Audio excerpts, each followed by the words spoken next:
Hi there, how are you doing? My name is Chris Graham, this is my colleague Marco here. It's another sporting bet video and we're looking at the bottom four fixtures from the last 16 of this tremendous World Cup. We looked at the top four earlier in the week, Mark. We're looking at the bottom four here. Let's just kick on with it straight away. Germany against Algeria on Monday early evening. Germany strong favourites here with Sportingbet 3-10. Algeria 9-1 to get a famous win. They beat them in 1982, Mark. But Germany, of course, had the last laugh that particular year. I've loved Algeria. I've loved everything about them in this competition. Have they got any chance at 9-1 here? Of course they've got a chance. At 9-1, I think they're overpriced. I think they've been overpriced in every game they've played so far. They were 8-1 to qualify, which of course we mentioned in the group previews. I think it's quite amazing how short people's memories are when it comes to football. You look at Germany before the World Cup, everyone was doubting them, saying what's a terrible team, they're going to flop in this World Cup. They've got so many problems. They beat Portugal 4-0. Were outstanding in that first half, but of course Pepe's red card played a big part in that too. They were 2-0 up at the time, but still, there's reasons for that scoreline, and suddenly Germany are world beaters again, and they're serious contenders for the World Cup. I prefer to take a step back and look at things from a longer perspective, and yeah, of course they probably do deserve to be 3-10, maybe not so short, but they do deserve to be that. But they've been quite unconvincing in my opinion since that Portugal performance against Ghana. Very laboured, I think, against beating the USA. Okay, in that game they're already through really, but not too impressive. Algeria on the other hand showed us what they can do on both sides of the coin, because against Belgium they sat back and defended, very disciplined performance. Probably should have come away with at least something when they're in that position, but then that first half against South Korea, they were absolutely marvellous. Took Korea to shreds, and then against Russia did exactly what they had to do. So I do like Algeria, and it's interesting their coach Vahid Halilhodžić, I always get his name wrong. Congratulations. He said the country's not forgotten about 1982 and they're massively motivated for this game. I think there's definitely room to support them in some way. I'm going down the handicap market because in the last 15 games they've not lost by at least 2 goals, and that's going back over 3 years now. They've only lost once by 2 goals or more in a competitive game. Very resolute against Belgium. They showed us that. You can have Algeria +2 at 3-4, which I think is decent value, I think, at that price, +2 goals. And I think goals are probably the way to go in this game. Germany have scored 43 in the last 13 competitive games, only failed to score in 1 of the last 21 World Cup games. 37 of the last 45 have gone over 2.5.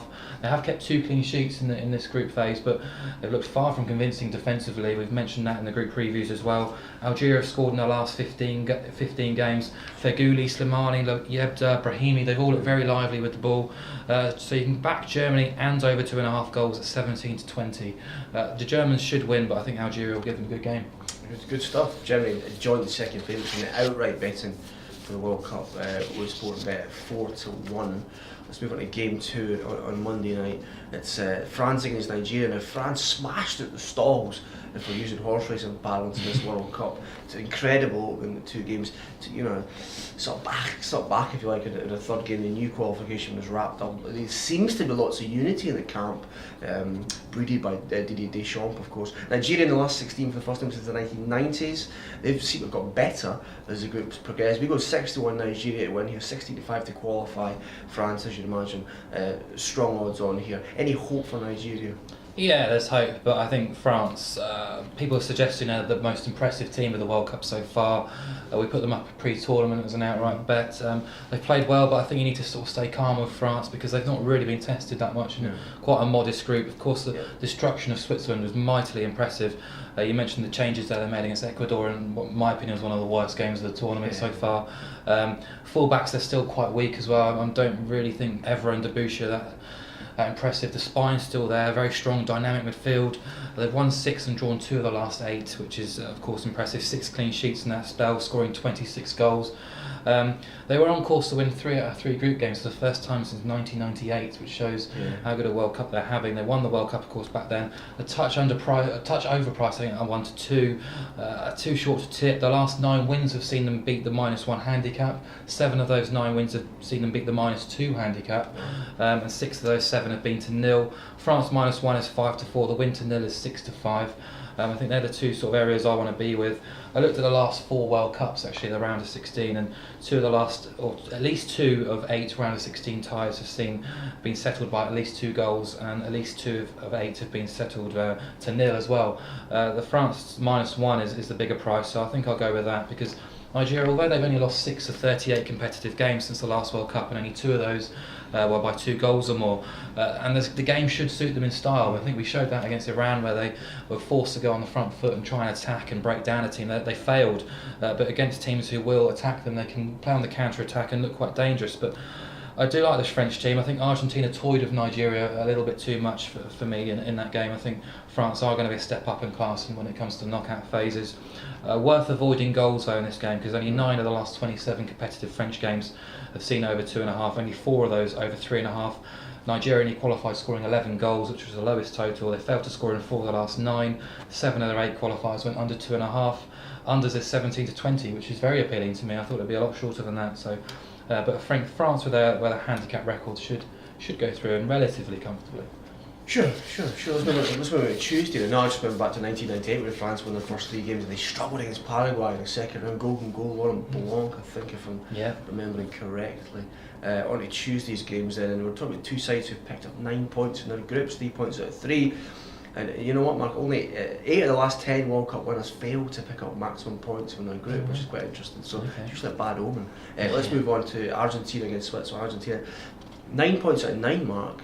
But in some ways, I don't know, not as impressive as perhaps we thought. And of course, when we did the previews back in May, you were really keen on Switzerland at a treble figure price. So Switzerland 6 to 1 here to win this fixture.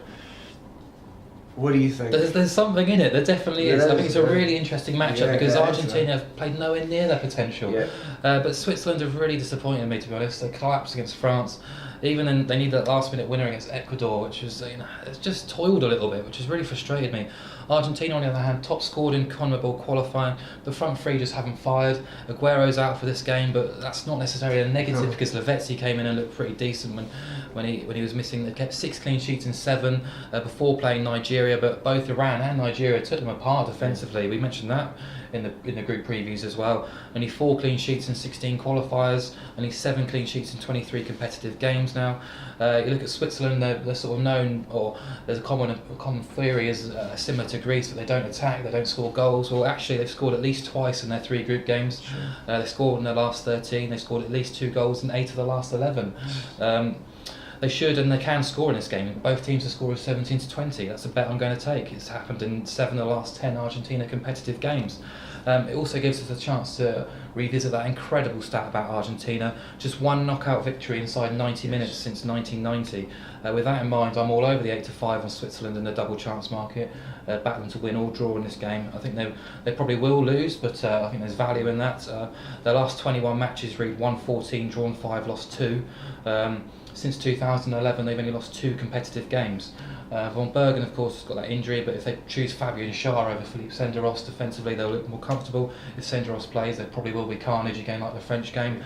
But I think Argentina, they've only lost 1 of the last 22. That was against Uruguay when they played an experimental side after qualification was already assured. Of course, they're massive favourites to win this, but don't write off Switzerland with Argentina labouring at the moment. Don't write off Switzerland, says Mark. I tend to agree. The 4th and final fixture then of the 4 we're talking about here is the tightest of the lot, Mark, in terms of the odds. Belgium against the USA, 2 to 5 for Belgium to get to the quarterfinals, 7 to 4 for the USA to get through to the last 8. I get 9 points for Belgium, but just 4 goals scored for the Belgians. Everyone seems to be falling for the USA after their win against Ghana and their unlucky draw against Portugal. They got through yesterday despite losing to Germany. It's a feel-good factor with the USA. 74 to qualify. You up for it? Yeah. I wanted a bit more, to be honest. I didn't really expect before the prices came out. I thought USA would be a beautiful price, but I think they're probably about the right price. Belgium with 5 to 6 to win inside 90 minutes. You can't really argue with that, to be honest. They're getting quite a fair bit of abuse as the dark horses who've just not really fired so far. They top Group H fairly comfortably in the end, and I quite like what Mark Wilmers has done with the squad in his rotation. And I think it's worth remembering as well that they played all 3 group games within a very close distance to their camp, their home base. Of course, 2 of those were early kick-offs as well, so the heat probably does come into effect here. But USA had 3 very tough group games, and they also played in Recife, Natal and Manaus, which has got to deal with it. And they've travelled from Sao Paulo as well, so it will have an effect. They're a team who uses their physicality, fitness, their pace to get around the park and annoy teams, frustrate teams. 17 to 20 in the double result market does have legs, I guess. Again, I probably want to be closer to evens for that, but it deserves a mention because they weren't outclassed by Germany. Probably did deserve the 3 points against Portugal, and of course they beat Ghana as well. You look at their last 23 in the past 12 months, they've won 16, drawn 3 and lost 4. They have only won 4 World Cup games now in 19 though, and 2 clean sheets in 26 World Cup games. Will give Belgium plenty of encouragement. I mentioned in the group previews as well, Hazard hasn't really performed in a national shirt, hasn't really impressed me. Lukaku didn't fit the system beforehand, still doesn't seem to fit that system. But I wouldn't be writing them off too soon because I don't actually rate this USA team that highly. Belgium have won 11 competitive games from their last 13, not lost a competitive game since 2011 against Germany. I would be backing the USA to score though. They've only failed to score in 2 of the last 30 competitive games. Both teams' scores 10 to 11. Can't argue with that price at all. But I do really like the second half high scoring at 19 to 20. All 4 of Belgium's goals have come after the 70th minute. In 13 of the last 15 there's been goals after the 70th minute in their games. 7 of the USA's last 8 World Cup goals have come after half time, and importantly 6 of 6 group games involving both teams have seen the second half the highest scoring. It's 19 to 20. Just a bet backed up 100% by stats there. Take a look at that. Quickly, Mark, before we go back to our desks, outright betting 11 to 4 favourites Brazil, 4 to 1 Argentina and Germany, the Dutch are 7 to 1, France 15 to 2, 16 to 1 bar. Where is the value poking around in that market? Oh, I've got France, got to stay with France. I'm going to carry on opposing Brazil at those short prices. Argentina, I'm coming around to the idea of Argentina. I've looked at the draw again. They've got an outstanding draw, haven't they? They continue to play in the south in the more favourable conditions. Potential quarter-final against Belgium, potential semi-final against the Dutch, Mexico or Greece. 4 to 1, you can't argue that. They shouldn't be the same price as Germany in my opinion. But the other one is Mexico. If they can pass Netherlands, 28 to 1, they've got a potential quarter-final against Costa Rica or Greece. Then they're in the semis. Mexico for the semi-finals, definitely. Cheers, guys.